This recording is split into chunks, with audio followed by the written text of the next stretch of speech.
Good evening, everybody, and thanks for coming tonight. This is Our Palo Alto, which is a series of really conversations that the city of Palo Alto is engaging in. Tonight's topic is about housing affordability, and it just so happens to coincide with the update of our housing element. My name is Tom Fehrenbach. I work in the city manager's office, and tonight I'm going to play the role of the facilitator for the meeting tonight. I'd like to introduce a few of the staff and other folks in the audience tonight.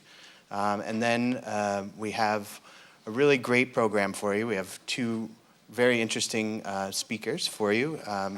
Some really brief presentations. And then really tonight is really meant to be a dialogue. So we're hoping to hear from many of you, hoping that you'll help share some of your stories about some of the challenges of housing affordability.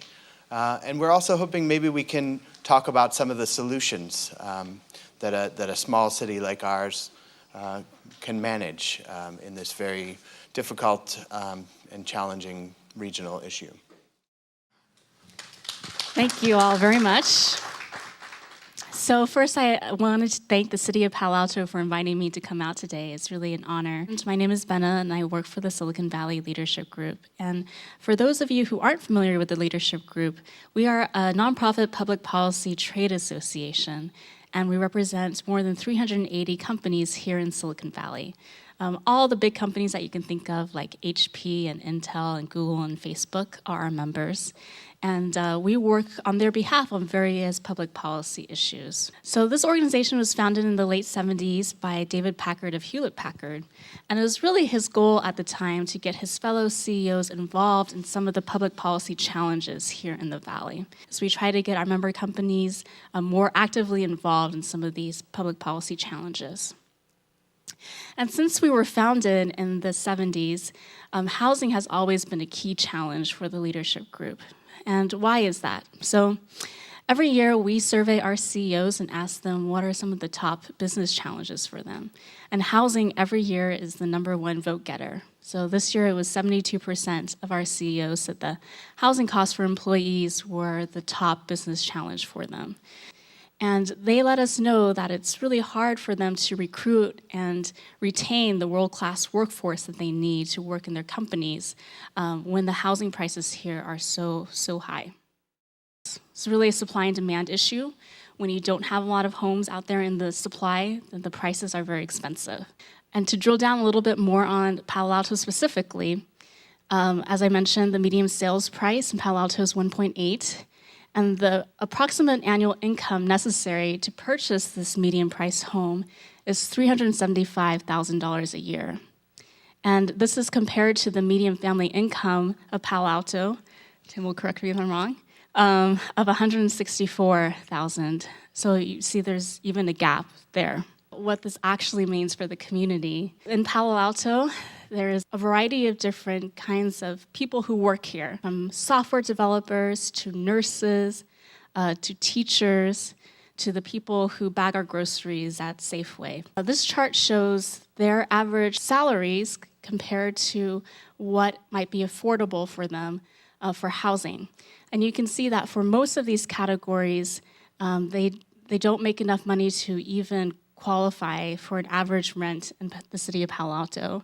And absolutely, home ownership is far out of reach. The people who work here and really make this community function are finding it very hard to actually afford to live here. Back in the early 2000s, the leadership group helped found the Housing Trust of Silicon Valley. And this is a true public-private partnership where the public sector and private sector both donate money into the Housing Trust. And at the very bottom, sorry, it's a little bit dark, but here's an example in the city of Palo Alto, the Treehouse Apartments, where the Housing Trust was a partner in that and helped fund the development. And so this is why these kinds of conversations are really crucial here. We need all of you guys to be involved in this issue and to help kind of increase the supply of homes and affordable homes in the community. And so I'm really glad that you are all here to talk about, what are some of the housing needs that you see out there, and then also to maybe more importantly, to focus on the solutions. So what do you think are the best solutions out there? Thank you. Thank you, Tom. And thank you for inviting us to be here to discuss with you. It's nice to come back to Palo Alto. The housing issues in Palo Alto and throughout the Bay Area are real.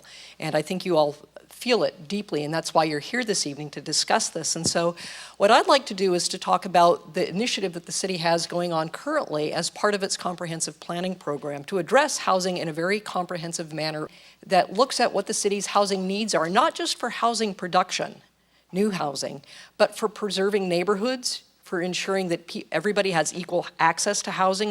It dates back to the requirement that was put into place in 1969, where the legislature very clearly stated why it's important to make sure that everybody has equal access to housing and to make sure that every city and county is facilitating the production of new housing to meet identified housing needs.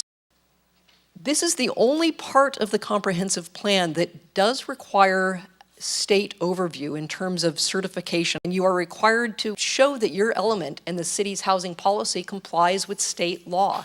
You need to have your housing element certified. And what certification does for you is it ensures that the city is in good standing with regard to trying to meet its obligation to address housing needs in a community. It ensures that your element is good for a period of 8 years. It also protects the city from lawsuits that's saying the city isn't doing enough to meet the housing needs of a community. It makes sure that 8 years from now, you don't have additional housing burden because you haven't met a previous burden. The housing element, the crux of it is the housing plan that talks about what are the actions that Palo Alto is going to take to meet its identified housing need. But before you have those actions in place, you need to understand what the community's housing needs are. The needs are both production needs that reflect market trends, that respond to the needs of special groups like the homeless, single-headed households or female-headed households, the disabled, be they physically or developmentally disabled, so there are special needs as well, not just new housing production for all economic segments of the community. You also are required to look at what their constraints are to the production of housing, be it the fact that Palo Alto is a built-out community and there isn't just much vacant land other than the hillsides which are protected in a different way, but given those constraints, how does the city address those?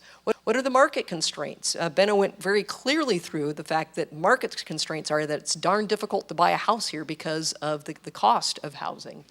But are there environmental or governmental constraints? Is it too difficult to produce new housing because it takes so long to go through a process, and to developers, time is money. And if it takes extra time to get a housing project approved, that is clearly reflected in the cost of housing, be it rental housing or ownership housing.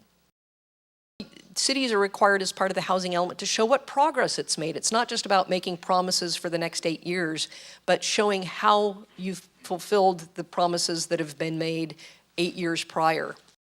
But what it really focuses primarily on is housing production. And this all begins at a very high level at the state. The state does projections for the next 8 to 10 years on what growth is going to be in California. And that growth is divvied up among all of the regions of the state. In this case, it's the Association of Bay Area Governments, the Bay Area region. There is a target number of the housing production that the Bay Area needs to provide for over the next 8 years. And in this case, it's about 188,000 units. That's a lot of units. And it is divided up among the various counties. And from there, it's divided down to each jurisdiction. So for all of Santa Clara County, it's about 59,000 units, which is 31%, roughly 31% of the entire Bay Area. For Palo Alto, it's close to 2,000 units over the 8-year period, which represents about 3.4% of the growth in the county, or the projected housing growth for the county, or 1.5% of the entire Bay Area. The definition of affordable housing is based on what a household pays. So under HUD federal guidelines, affordable housing is that which is about 30% of your income. If you're paying more than that for your housing, you're overpaying for housing, and it's not considered affordable. So a lot of numbers to go through. What I want to focus in on is the number 1,988, which is the projected need in Palo Alto for this next 8-year period that actually covers from 2015 to plus 8 years, to 2023. You look at Palo Alto and you say, this is a pretty built-out community. Where the heck can we put that? That's what we're here to talk to you about tonight. Where are the appropriate locations for housing over the long term? The city has went through this exercise recently for the housing elements adopted on a periodic basis. As part of that process, the city did identify 6 areas where housing could be focused in Palo Alto, from the University Avenue area to the Stanford Research Park area.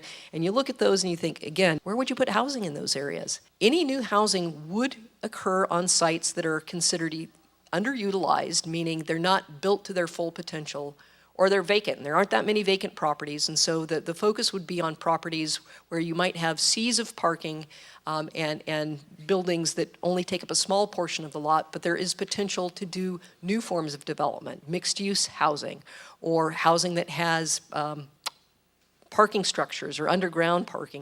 And that's what we wanted to talk to you about this evening, and that's what the housing element update is going to be about. We look forward to your comments this evening. I'm going to turn the microphone either back to Tom or over to Hillary to turn the meeting over to you, because we want to hear you this evening.